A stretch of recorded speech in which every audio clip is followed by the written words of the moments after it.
de travailler avec Michel Rivasi depuis 2005. On a créé ensemble le CRIREM avec Catherine Gouillet, Pierre Leruse.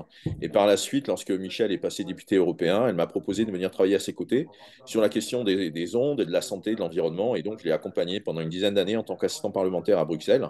Et notamment à partir de 2017 ou 2018, lorsqu'on a décidé de pousser un peu plus sur les questions de la 5G et de tout ce qui concernait les pollutions électromagnétiques.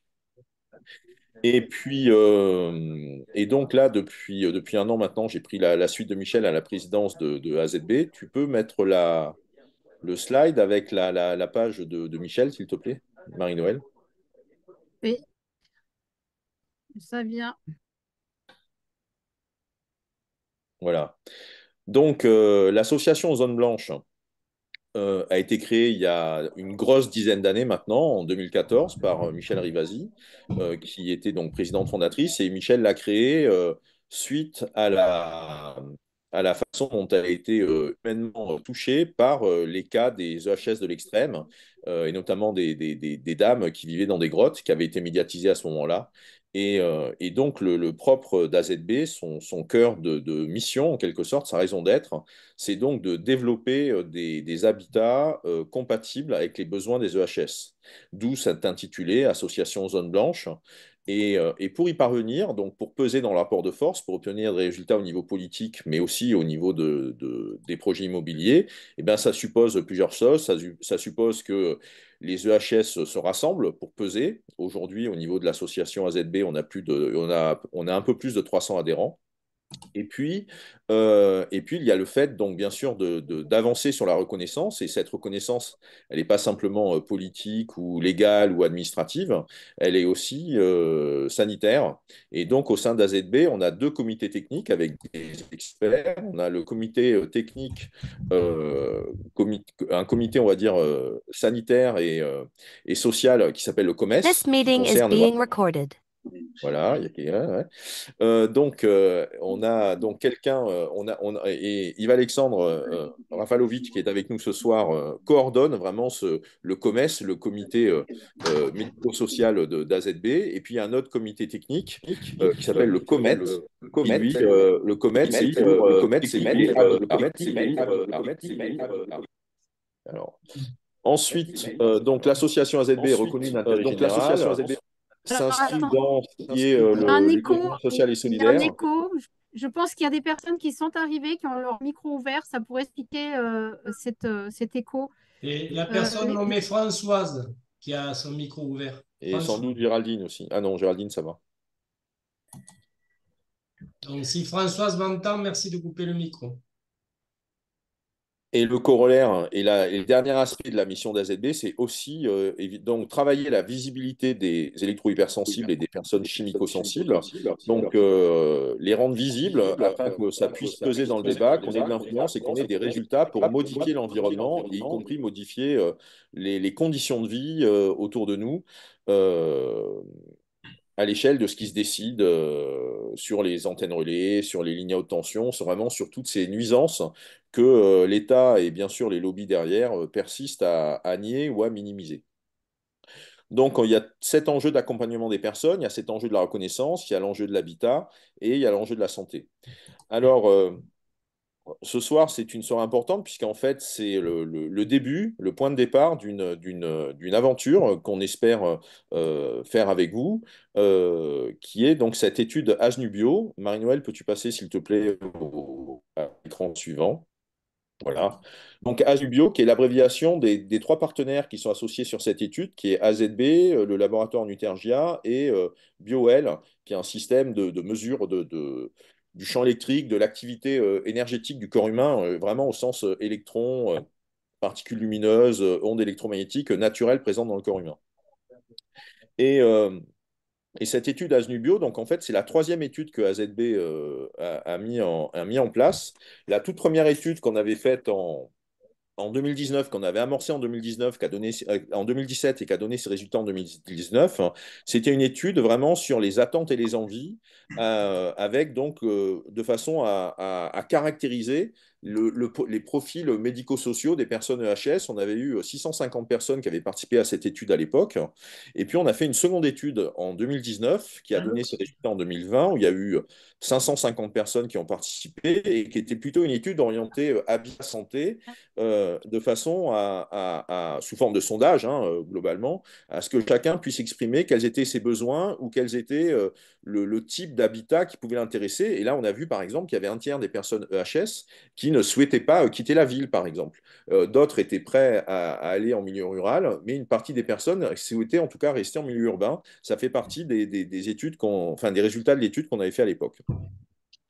Et là, celle-ci, cette nouvelle étude ASNUBio, elle concerne plutôt, on va dire, la qualité de vie et l'amélioration de la qualité de vie à travers les questions de terrain bio-nutritionnel. Donc, c'est à la fois le terrain au sens classique du terme et aussi le terrain d'un point de vue plus particulier à l'échelle de la digestion, à l'échelle de ce qui se passe au niveau de la micronutrition.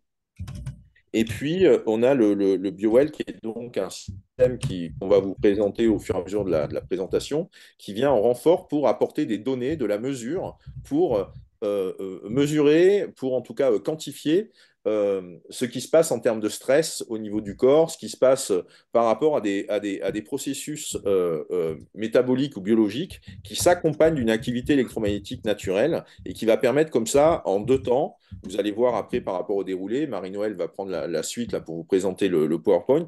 Je vous rassure, il y a 25 pages, on en a déjà fait 2 ou 3, donc ça va aller très vite, il y a beaucoup d'images. Et, donc, on va comme ça pouvoir, en 2 temps, en 2 photos, en 2 phases, en tout cas au niveau de l'étude, pouvoir évaluer si on va pouvoir vérifier certaines hypothèses et surtout donc amener des éléments de réponse par rapport à des hypothèses sur des choses qui concernent le confort et le rééquilibrage du corps par rapport à sa nutrition ou par rapport à une sensibilité qu'il peut y avoir au niveau de l'organisme. À toi, Marie-Noël. Merci Maxence. D'un point de vue pratique, donc j'ai trouvé une case qui dit désactiver tous les sons, mais j'ai pas osé le faire parce que je me suis demandé si ça allait aussi te couper le micro en même temps. Ben, ça allait nous couper le micro pour Yves Alexandre ou moi, enfin, ou Christian, bien sûr, mais on allait remettre le micro derrière, ça allait, on n'était pas verrouillé, D'accord. quoi. Donc je vais faire désactiver tous les sons et ça devrait, voilà.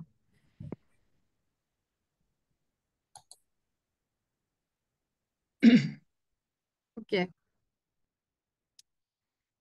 Alors, comme vous l'a expliqué Maxence, l'étude observationnelle ASNUBio est une étude tripartite avec AZB comme AZ, Nutergia comme NU et Bio comme BioWell, ce qui nous a donné le nom de ASNUBio. Et cette étude a fait l'objet d'une déclaration de conformité en bonne et due forme auprès de la CNIL.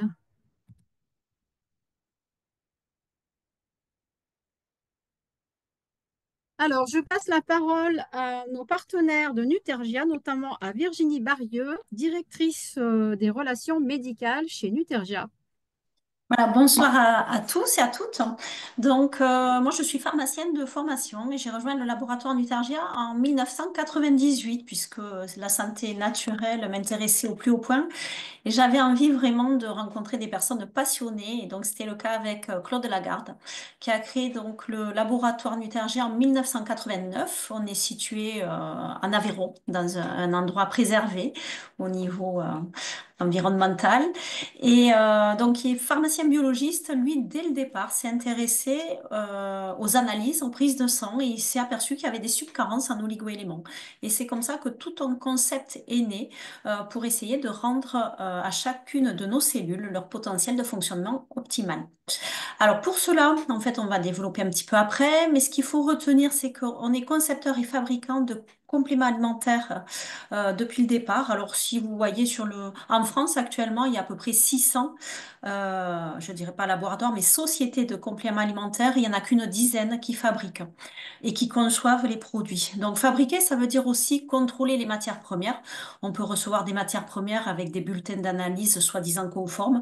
On fait des plans de contrôle qui nous amènent à refuser très régulièrement des matières premières qui ne répondent pas, par exemple, à nos normes de qualité. Au niveau des formules, on élabore des formules selon le concept de nutrition cellulaire active. C'est un concept qui nous est propre et qui s'intéresse, en fait, notre corps est fait de milliards de cellules et l'objectif, c'est de restaurer le potentiel de fonctionnement de chacune de nos cellules et de réparation, du coup, de notre corps. Le respect de l'environnement est quelque chose qui nous tient à cœur depuis toujours. Il y a une éthique aussi qui est associée à notre démarche. Et pour objectiver aussi notre engagement environnemental et qualitatif, on a passé très tôt des normes de certification ISO 9001 et 14001 pour soutenir la qualité voilà, que l'on souhaite proposer pour les compléments. Et voilà, et on a voulu citer une phrase importante pour le fondateur Claude Lagarde, c'est parce que notre santé dépend avant tout de celle de nos cellules et de l'environnement auquel elles sont soumises. On va s'y intéresser et leur rendre un potentiel de fonctionnement optimal. Merci beaucoup. Alors, on passe à la slide suivante et on va donner la parole à Christian Borde, directeur de Biowell. Tu nous entends, Christian? Je réactive mon micro, c'est mieux. Ah ouais. Est-ce que ma voix est audible facilement Oui, très Oui. bien. Tu peux légèrement pousser. Très bien. Alors, bonsoir à tous. Bien sûr, autant les soignants qui sont dans le lot des participants que les patients potentiels ou les curieux, il n'y a pas de problème, il n'y a pas de distinction. Vous êtes tous les bienvenus. Merci à ce lot de référents, de soignants référents qui s'engagent dans l'étude, bien sûr, sans laquelle tout ceci ne serait pas possible. Et bienvenue à ceux qui y participeront. Personnellement, donc, j'ai derrière moi une quarantaine d'années de consultation clinique en tant qu'ostéopathe et nutritionniste. Et bien sûr, très tôt, j'ai dû m'intéresser à la micronutrition. Et quelques années après, il y a 26 ans de ça, j'ai commencé à pratiquer, et on était très, très peu nombreux en France, la bioélectrographie. C'est-à-dire, c'est une imagerie spécifique dont vous aurez une idée un peu plus loin. Donc, cette pratique, on va dire, est ouverte à tout le monde. On a des médecins, des chirurgiens, des thérapeutes, des particuliers de plus en plus, qui veillent à leur santé, tout simplement. Et on a été demandé par une université européenne pour créer un diplôme universitaire sur ce sujet. Voilà. Donc, on met au point des protocoles d'imagerie au service des médecins, des soignants. Il y a même des architectes et des ingénieurs qui travaillent avec ces systèmes. Et donc, on a créé un DU également à l'université pour ces chercheurs orientés vers tout ce qui est environnement.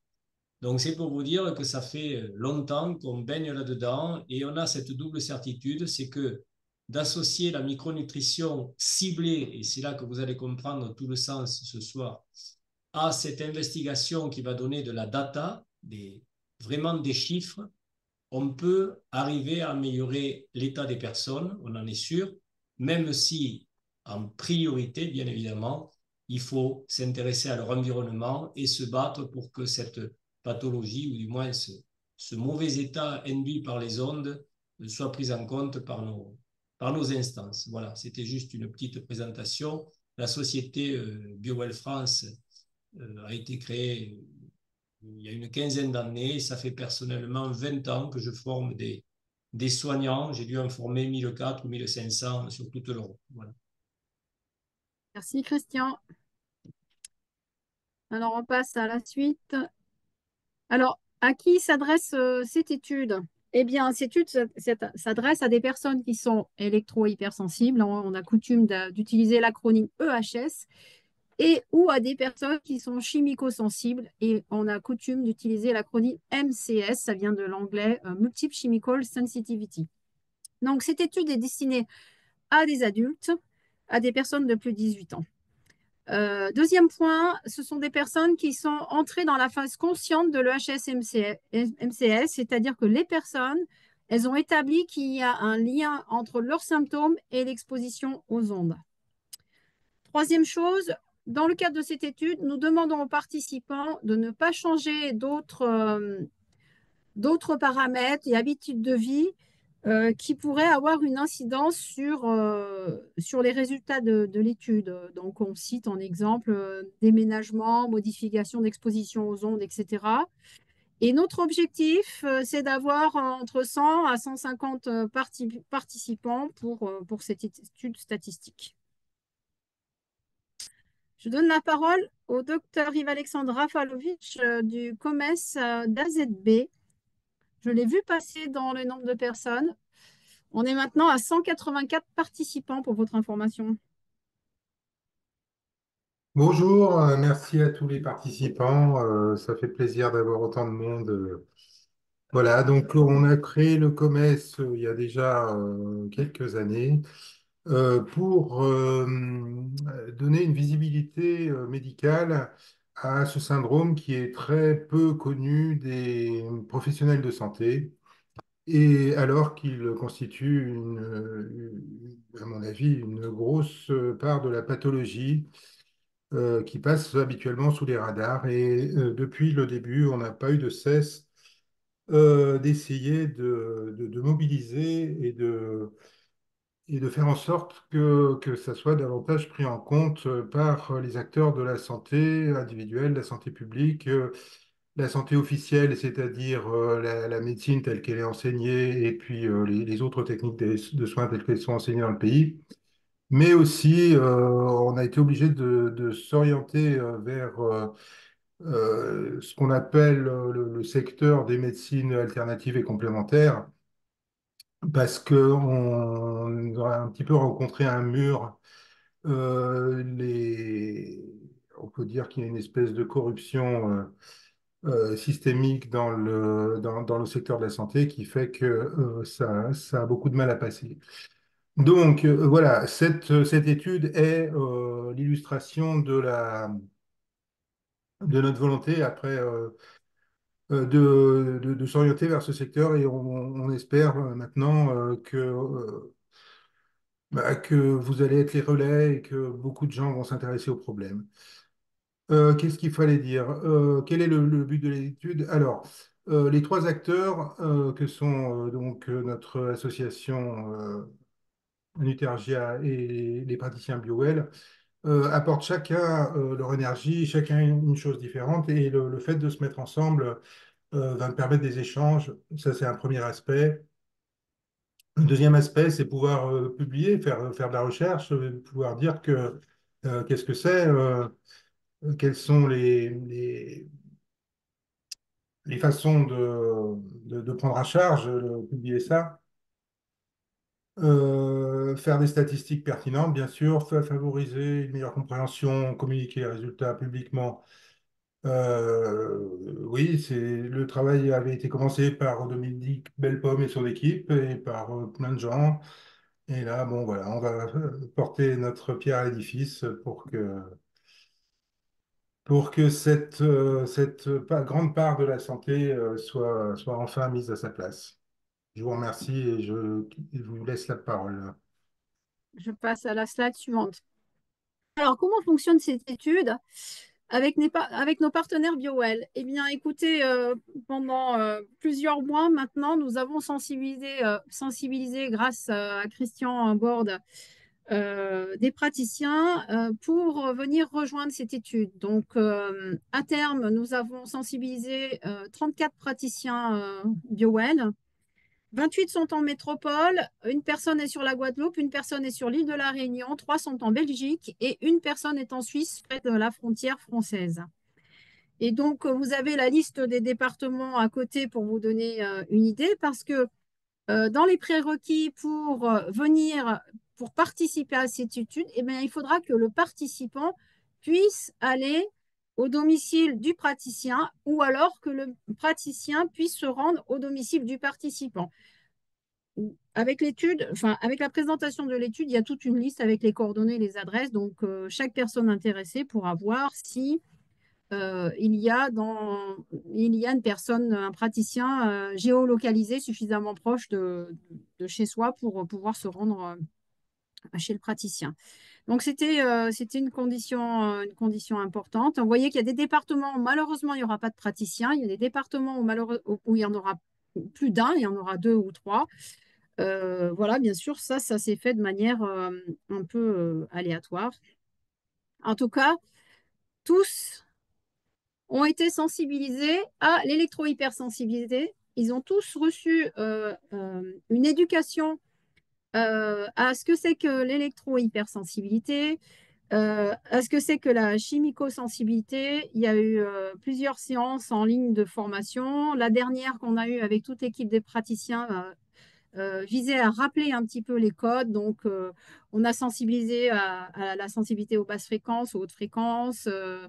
On est rentré dans les détails sur ce que c'est qu'un cabinet soignant avec une bonne hygiène électromagnétique. Il y a tout un travail en amont de notre part qui a été fait à ce sujet-là.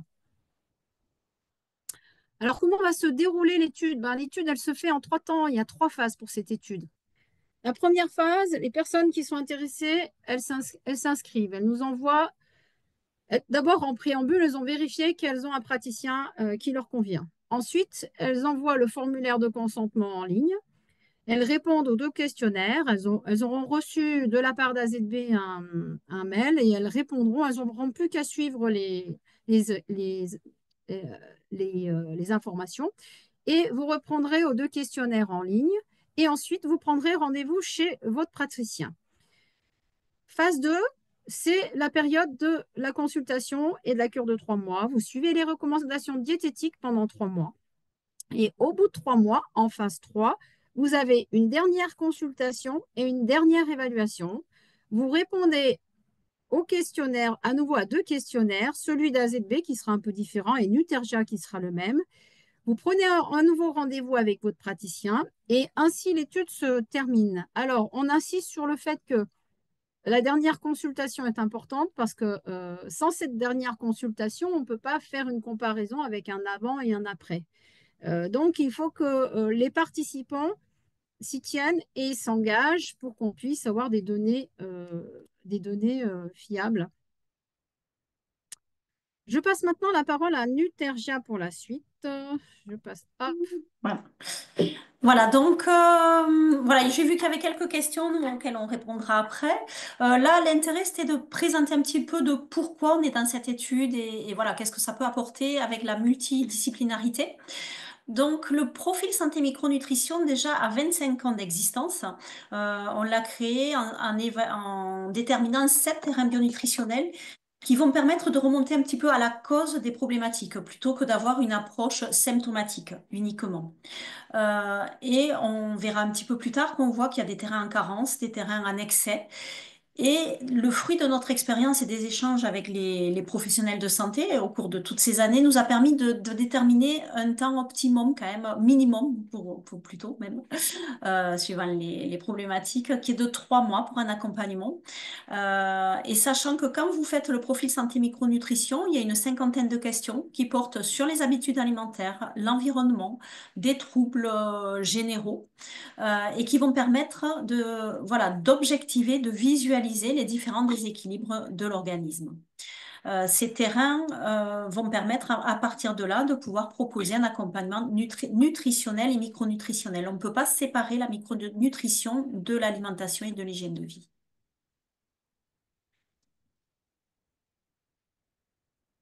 Voilà, donc là on voit un exemple de terrain. On voit que les 3 premiers terrains sont des terrains en carence, le terrain C où il y a un déficit en acides gras de bonne qualité, avec du coup par exemple des sensibilités nerveuses également, allergies, des problématiques féminines. Un terrain hypoglycémique, donc les pics d'hyperglycémie suivis d'hypoglycémie vont piller nos réserves en vitamine B, donc il y aura un déficit en vitamine B dans ces cas-là et en d'autres éléments. Le terrain acide déminéralisé avec des insuffisances de légumes désacidifiants, un excès de protéines et de boissons sucrées et de produits ultra transformés ou transformés va faire que notre organisme va perdre petit à petit des minéraux et oligoéléments avec une hypovitalité. Le terrain N, c'est notre terrain pivot où on va avoir en fait une très grande sensibilité à tous les stress qui nous environnent, donc ils sont très nombreux et qui va après faire basculer d'un côté ou de l'autre ou fragiliser l'ensemble de l'organisme. Et on arrive au terrain en excès un terrain basopolitique, où là, notre intestin est fragilisé, ce qui fait qu'on aura beau manger du mieux possible, on aura un défaut d'assimilation des micronutriments bénéfiques et à l'inverse, une hyperperméabilité et passage de macromolécules indésirables. Donc ce terrain B, dès qu'il est supérieur à 30%, l'expérience a montré qu'il faut le prendre en charge pour rectifier un équilibre et optimiser l'ensemble des autres terrains. Le terrain I, c'est un terrain intoxiqué avec tout ce qui est pollution électromagnétique, pollution diverse. Et on va pouvoir aider nos émonctoires à éliminer. Et le terrain O, un terrain oxydé dénaturé avec un excès de radicaux libres. Et là, on va booster nos défenses antiradicalaires, des assiettes colorées, etc. Et un terrain O aussi va entretenir des terrains pro-inflammatoires et d'inflammation de bas grade aussi, par exemple. Donc, ces 7 terrains vont nous aider avec l'expérience. Alors, vous verrez, les questions sont très, très simples à remplir. En fait, c'est plutôt l'analyse que l'on a en fait qui est complexe, mais pour vous, ça sera vraiment très facile. Ensuite, il y a un accompagnement qui est proposé sur 3 mois, puisque 3 mois, c'est un temps de renouvellement cellulaire moyen. Les cellules intestinales se renouvellent très vite, en quelques jours. Par contre, les globules rouges, par exemple, il faut 120 jours, donc ça correspond à 3 mois. Et après, il y a d'autres cellules qui se renouvellent beaucoup plus lentement, mais c'est déjà très intéressant de faire sur 3 mois. Conseils alimentaires et micronutritionnels et toute démarche que vous pourriez faire aussi. Merci Virginie, je passe à la suivante.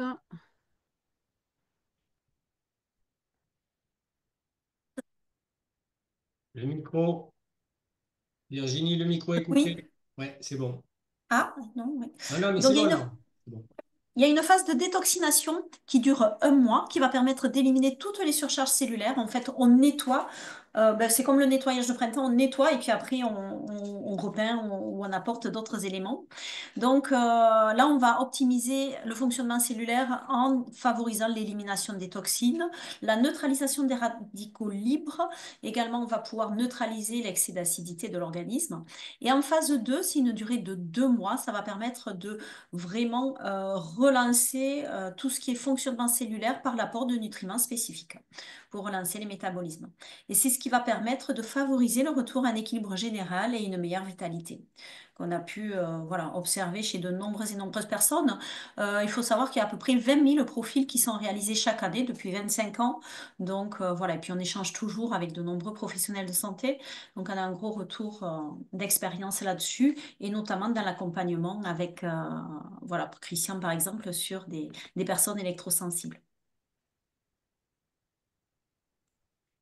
Sur la slide suivante.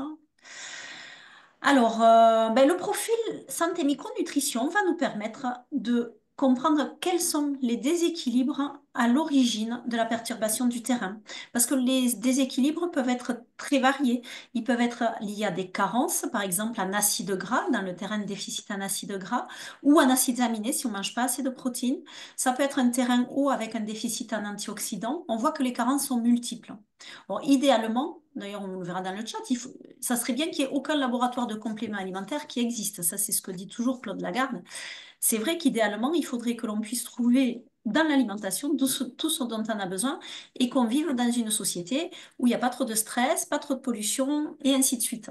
Donc, comme ce n'est pas actuellement possible, sauf dans certaines zones hyper protégées, à ce moment-là, il peut être intéressant de faire une supplémentation personnalisée et éclairée. Et c'est le profil santé micronutrition qui aide à cela. Donc les carences, par exemple, aussi en vitamines et oligo-éléments, il faut savoir que les variétés de pommes de terre, par exemple, sélectionnées de nos jours, sont 2 fois moins riches en fer que des pommes de terre ancestrales. Et puis nos sols s'appauvrissent aussi. Donc en fait, on est tributaire de tous ces changements qui interviennent sur notre alimentation. Après, pour optimiser le fonctionnement cellulaire ou à l'inverse, qu'on va pouvoir dépister grâce au profil santé micronutrition, c'est l'impact des situations stressantes sur notre équilibre ou déséquilibre cellulaire. Donc, notre mode de vie, en général, est pourvoyeur de nombreux stress. Après, là, forcément, vous êtes au courant, tout ce qui est téléphonie, mobile, électromagnétisme, environnement, va pouvoir aussi nous fragiliser et d'où l'apport de micronutriments spécifiques. À l'inverse, il peut y avoir des excès. Il y a des excès alimentaires, viande, graisse. Il peut y avoir des excès même d'informations qui vont aussi nous fragiliser au niveau émotionnel. Les excès de sucrerie, le taux de consommation de sucre entre il y a les années 50 et aujourd'hui, la courbe est ascendante, assez astronomique, hein. Tout ce qui est soda, même jus de fruits, certains pensent prendre des jus de fruits en se faisant du bien. En fait, les jus de fruits sont très sucrés. Donc tout ça, il y aura des clés dans les conseils alimentaires pour revenir à une alimentation saine et faire abstraction des fausses bonnes idées. Il peut y avoir aussi un excès d'aliments acidifiants. Donc, s'il y a un terrain acide déminéralisé qui est déterminé, voilà, il y aura des listes d'aliments acidifiants qui sont à distinguer des aliments acides. En général, c'est tout ce qui est sucrerie, excès de protéines et soda, par exemple. Et puis, il y avoir aussi des intoxications qui vont fragiliser notre organisme et on va pouvoir aider l'organisme avec ça. Donc, quand il y a des métaux lourds, par exemple, on peut retrouver dans les habillages dentaires tout ce qui est tabac, alcool. Excitant aussi, les pesticides qui vont chélater les oligoéléments. On revient à la genèse de Nutergia. Dans les analyses, en fait, on trouvait des déficits en oligoéléments. Il faut savoir que ces oligoéléments sont les catalyseurs de nos enzymes enzymatiques. On a 12 000 enzymes. Si on manque d'oligoéléments, elles vont moins bien fonctionner. Donc, tout simplement, on a chaque fois des cocktails d'oligoéléments qui vont relancer ces cascades enzymatiques et optimiser le potentiel vital. Un potentiel vital optimisé se voit au niveau d'autres analyses, comme BioWell par exemple, mais aussi au niveau de la vitalité, aussi au niveau de la résistance aux agressions diverses de l'organisme. Voilà. Après, les conservateurs peuvent aussi nous fragiliser, les colorants, etc. La liste est longue, hein. Et puis il y a l'hérédité. Alors l'hérédité, vraiment la génétique, de plus en plus on dit qu'elle intervient pour un petit pourcentage, hein, jusqu'à certains disent uniquement 5%. Après il y a l'épigénétique. L'hérédité, en fait, on ne va pas pouvoir changer. L'épigénétique, par contre, là on peut agir par l'alimentation, les choix de vie que l'on fait, l'hygiène de vie. Et l'épigénétique va permettre de masquer les gènes de fragilité ou au contraire, ils vont pouvoir s'exprimer. Donc c'est tout ça, l'intérêt, c'est que finalement, on a les cartes de santé en main, on peut améliorer notre santé chacun, et ce qui est quand même un message positif. Et justement, tous les thérapeutes ici sont là également pour vous accompagner vers un retour à l'équilibre. Alors, le profil santé micronutrition, une fois que vous avez rempli le questionnaire, vous aurez accès à vos différents terrains. On va voir un exemple après. Sur un espace personnel dédié, les données de santé sont sécurisées. Il y a un hébergement sur un serveur voilà, protégé. Et vous aurez des explications pour mieux comprendre votre terrain, des conseils alimentaires et d'hygiène de vie spécifiques adaptés à votre terrain, des recettes pour bien manger et des tutos bien-être aussi qui seront dédiés donc en fonction de votre profil.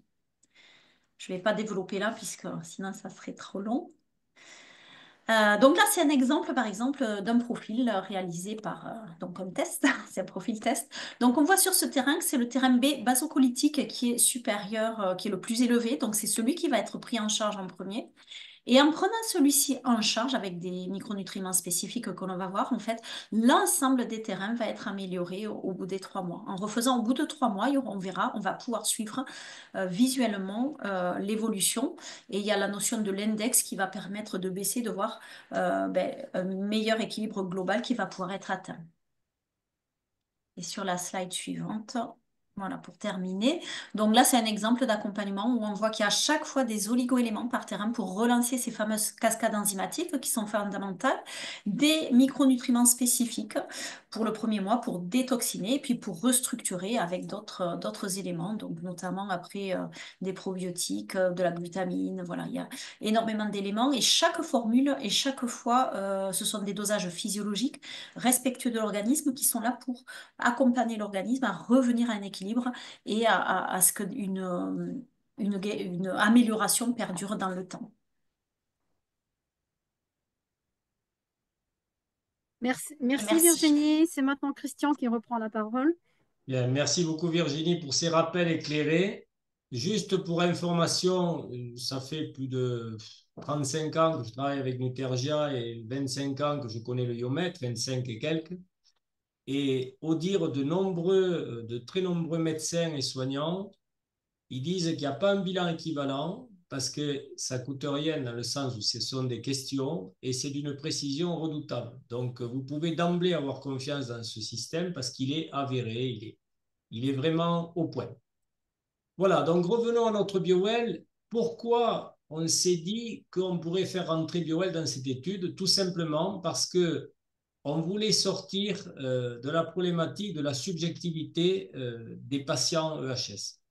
On a aujourd'hui une augmentation exponentielle des expositions aux champs électromagnétiques. Juste pour vous donner un ordre d'idée, en 20 ans, la pollution environnementale, l'électrosmog ambiant a augmenté d'environ 1 million de fois, c'est pour dire. Donc imaginez les personnes sensibles qui sont subcarencées, fragilisées, etc., elles ne peuvent pas tenir, d'où le fait de renforcer le terrain. On avait pour but, si vous voulez, d'éclairer ce chemin des EHS pour en tirer des conclusions utiles dans leur intérêt. On est curieux, toute l'équipe est faite de curieux, et on s'est dit comment évaluer ces gens-là en dehors de ce qu'ils nous disent. Parce que c'est très bien, l'anamnèse est fondamentale et essentielle, mais comment donner de la data, des marqueurs, des biomarqueurs standardisés. Alors, on voulait un système simple, pas complexe d'utilisation, avec des données très simples à interpréter. Et c'est comme ça qu'on est venu à penser d'intégrer BioWell dans cette recherche. Donc, c'est dans ce contexte, si vous voulez, que ça va apporter, selon moi, on ne fait que démarrer, mais selon moi, une avancée majeure parce qu'on va avoir enfin des données statistiquement accessibles et opérationnelles.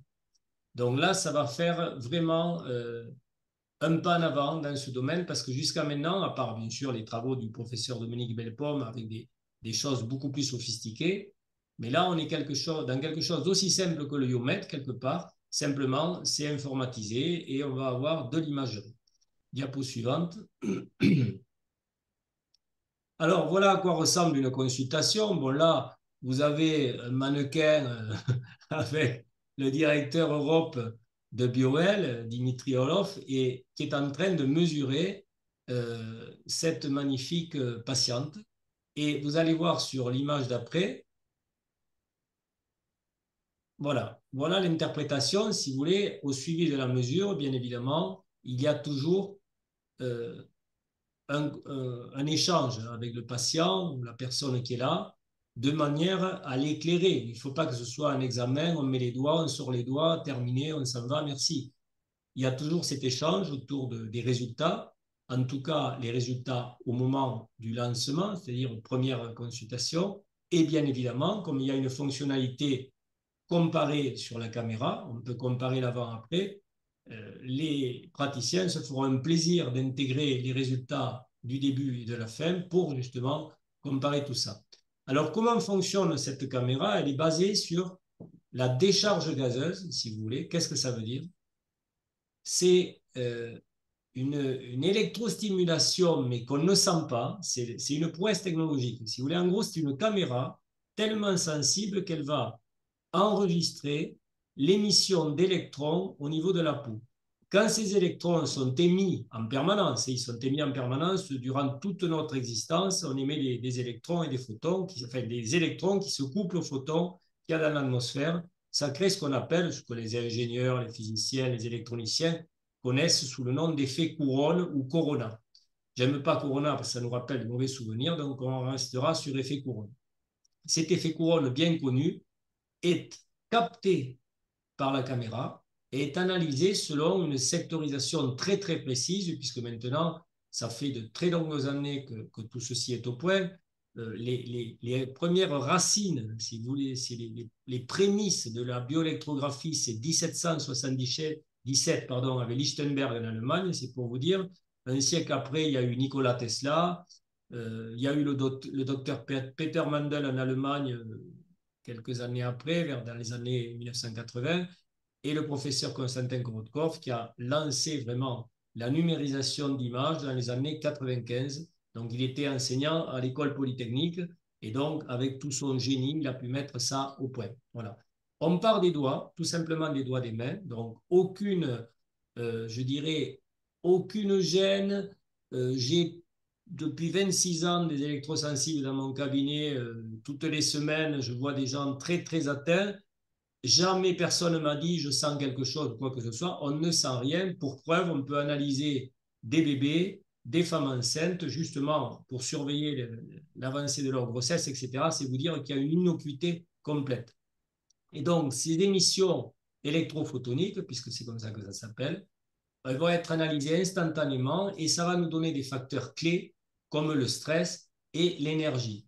Alors, le stress à sa propre échelle, qui est rattaché à BioWell, sur des milliers et des milliers de mesures quotidiennes, puisque pour vous donner un ordre d'idée, il y a dans le monde actuellement autour de 11 500 BioWell en circulation dans près de 70 pays. Il y a des doctorats qui sont soutenus grâce à cette technologie. On est à 453 publications scientifiques à ce jour. Donc, il y a une grosse assise au niveau de la recherche, au niveau scientifique. Et donc, ça va nous permettre d'analyser les systèmes et les organes d'une manière très rapide, puisqu'il faut moins d'une minute pour avoir les résultats. Le temps de rentrer vos 10 doigts dans l'appareil et l'affaire est réglée. Voilà. Diapo suivante. Voilà, donc, comme je disais tout à l'heure, la principale difficulté, la problématique qu'on rencontre avec nos patients EHS, c'est cette notion de subjectivité des symptômes qui sont rapportés par les EHS ou les MCS, les multi-chimico-sensibles. Parce que ça, c'est très dur d'évaluer quand vous écoutez quelqu'un avec toutes, je dirais, ses plaintes et ses souffrances. C'est très dur de mettre une échelle comme sur la douleur, échelle de 0 à 10, à combien vous êtes, etc. Bien sûr, on peut tenter de chiffrer, mais rien ne vaut la data, qu'on appelle en informatique, parce que la data va nous donner des éléments précis, probants et reproductibles. Donc, premier facteur, l'évaluation du stress et des déséquilibres énergétiques. Donc, on va voir ça immédiatement sur les images. On va identifier des zones principalement impactées. Alors, juste pour les citer, les praticiens qui sont là le savent, mais pour les autres, ce qu'on observe le plus, mais vraiment le plus chez les EHS en moyenne, c'est une diminution de l'efficacité de toute la zone, des vaisseaux de la zone cérébrale. Vous savez tous que une électrosensibilité mène très vite à une hypoperfusion cérébrale. Ça a été démontré par les travaux du professeur Belpomme. Et donc, nous, on le voit de suite, mais même chez les gens jeunes, quand on voit ça, attention. On informe la personne, on lui demande, est-ce que vous n'êtes pas trop connecté, etc., etc. Deuxième facteur qui vraiment est impacté, c'est la glande pinéale, l'épiphyse, donc qui est le grand régulateur de l'alternance jour-nuit, de la veille, du sommeil, etc. On a beaucoup de gens qui ont le sommeil très affecté parce que leur glande pinéale, entre autres, est impactée. Donc on le voit là.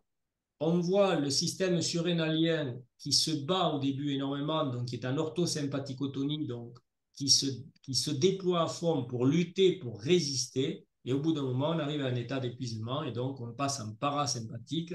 Et donc les glandes surrénales, elles s'excitent au début et elles sont complètement à plat à la fin. Et le quatrième facteur qu'on observe grâce à cette caméra, c'est ce qu'on appelle le bruit, c'est-à-dire le bruit à l'intérieur des images. C'est quoi? C'est une pixelisation. Normalement, l'intérieur des doigts doit être complètement blanc. Eh bien, on voit chez quelques personnes électrosensibles, parfois, une grosse colorisation du centre du doigt qui signe, si vous voulez, un état d'électrostatisme, enfin d'électricité statique qui sont dans les tissus, qui se trouvent dans les tissus et qui n'est pas évacué par le corps. Voilà.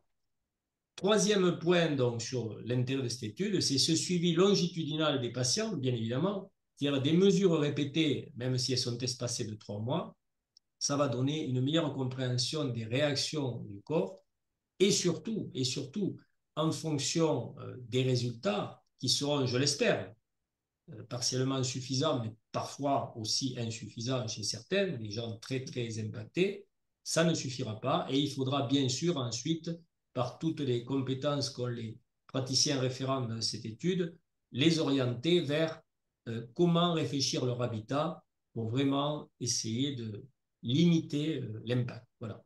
Diapo suivante, je pense que je ne suis pas loin de la fin. Voilà, donc on termine avec ça, une avancée significative vers une reconnaissance plus objective. Donc on a des indicateurs essentiels qui sont mesurables et reproductibles. On a un renforcement de la légitimité scientifique des études d'impact des champs électromagnétiques, ainsi que de certains produits impactant sur la santé humaine.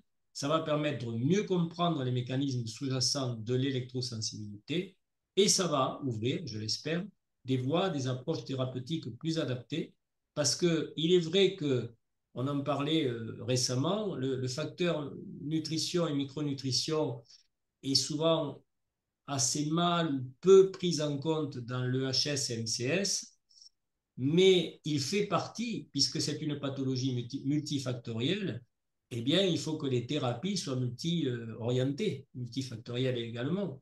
Donc, le biais par lequel nous rentrons dans cette étude par la micronutrition sera, je l'espère, prometteur parce que c'est vrai que c'est quelque chose qui n'a pas encore été développé et c'est l'originalité, toute l'originalité, l'idée géniale qu'a eu AZB d'accepter de rentrer dans cette étude et merci bien sûr à Nutergia de nous mettre enfin, à disposition toute cette logistique technique, technologique pour arriver à cette précision. Voilà, diapo suivante. Alors, Voilà, j'ai terminé. merci Christian. Alors, comment on fonctionne sur cette étude? Quelle participation est demandée? Alors, comme Christian vient de le dire, Nutergia, Nutergia nous a mis à disposition donc sa logistique technique et son personnel. Nous, notre association est indépendante, reconnue d'intérêt général et on ne reçoit aucun financement public. Et on sait par un éminent statisticien avec lequel on a déjà travaillé que l'étude qu'on est en train de vous présenter aujourd'hui, si elle était financée d'une manière officielle par des financements publics, elle aurait une valeur de 50 000 à 100 000 euros. Voilà, par rapport à tout le travail et tout ce qu'on est en train de mettre en place derrière. Donc, eh bien, donc l'étude en soi n'est pas payante, mais enfin, pour celui qui participe, eh bien, il y a quand même deux consultations à payer de façon à rendre l'étude accessible le plus possible et à tout le monde. On a convenu avec les praticiens que le montant des consultations ne devrait pas dépasser 50 euros par rendez-vous. Et puis, Nutergia, dans le cadre de cette étude, nous accorde une remise spécifique de 20% sur l'achat des compléments alimentaires. Donc, pour que chacun sache à quoi s'attendre, eh bien, il faut environ prévoir 48 euros par mois pendant 3 mois pour cette cure et en attendre pour en avoir l'intégralité des bénéfices au bout de 3 mois. Juste préciser, excusez-moi de te couper Marie-Noël, juste préciser que bien évidemment, cela vaut que si les personnes commandent directement au laboratoire. S'ils arrivent dans une pharmacie, le pharmacien, il ne va pas savoir de quoi on parle. Voilà. Voilà, et puis pour compléter, donc la réduction sur l'étude, elle est possible une seule fois et elle sera donnée par le praticien. Donc, comment on présente cette étude et comment on peut retrouver cette étude? Eh bien, sur notre site internet associationsoneblanche.org, dans la partie soigner et protéger, vous avez un onglet spécifique qui s'appelle COMES, études ASNUBio, avec un courrier de présentation qui va reprendre les grandes lignes de ce qu'on vous présente dans le PowerPoint, un dépliant qui va reprendre de manière détaillée toutes les étapes qu'on vient de vous présenter, et puis bien sûr la liste des praticiens BioWell dont on vous a déjà parlé. Du côté du calendrier, les grandes dates, donc 18 mars, c'est aujourd'hui, on lance l'ouverture des inscriptions. Donc pour vous inscrire, il faudra donc, je le redis encore une fois, regarder si vous avez un praticien disponible pour vous. Et ensuite, nous renvoyer le formulaire de consentement. Entre le 18 mars et le 1er mai, réception des inscriptions, donc l'étude démarre. Courant mai, juin, juillet, on sera dans une période de consultation avec la cure de 3 mois. Hein. Chacun va pouvoir rentrer dans l'étude au fur et à mesure. Hein. Tout ne va pas se faire dès demain, on va dire. Vous avez quand même un peu de temps pour rentrer dans l'étude. Et puis, août-octobre, on sera sur la deuxième consultation et la deuxième évaluation. Courant décembre, novembre-décembre, on sera dans le traitement des données et les conclusions de l'étude. On a mis fin décembre, mais ce sera surtout premier trimestre 2026 que l'on aura les conclusions de l'étude. Il ne faut pas s'attendre à ce que ce soit prêt avant parce qu'il y a beaucoup de travail derrière. Voilà, merci de votre attention sur ce PowerPoint. Maintenant, on va passer à la thématique des questions-réponses.